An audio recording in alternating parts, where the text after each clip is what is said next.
ماں باپ کے لیے بنیادی اصول یہ ہے کہ جو چیز وہ اپنے بچوں کے اندر پیدا کرنا چاہتے ہیں وہ بات اپنے اندر پیدا کریں۔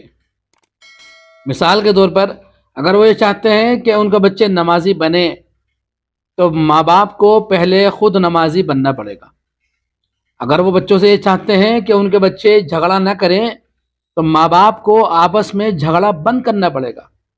اگر وہ یہ چاہتے ہیں کہ ایک دوسرے پر چلائیں نہیں تو ماں باپ کو بھی ایک دوسرے پر چلانا بند کرنا پڑے گا یا بچوں پر چلانا بند کرنا پڑے گا۔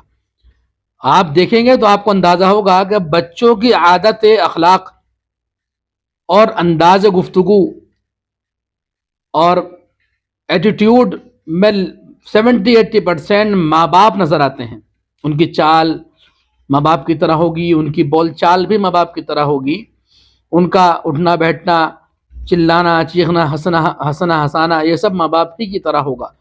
تو بہت بنیادی اہم اصول ہے اور بہت آسان ہے اس پر کام کرنا کہ ماں باپ بچوں پر کام کرنے سے پہلے اپنے آپ پر کام کرنا شروع کر دیں۔ جب وہ اپنے آپ پر کام کریں گے تو جب وہ اور خود ٹھیک ہو جائیں گے کام کر کے تو انشاءاللہ ان کے بچے بھی ان کو دیکھ کر ٹھیک ہو جائیں گے۔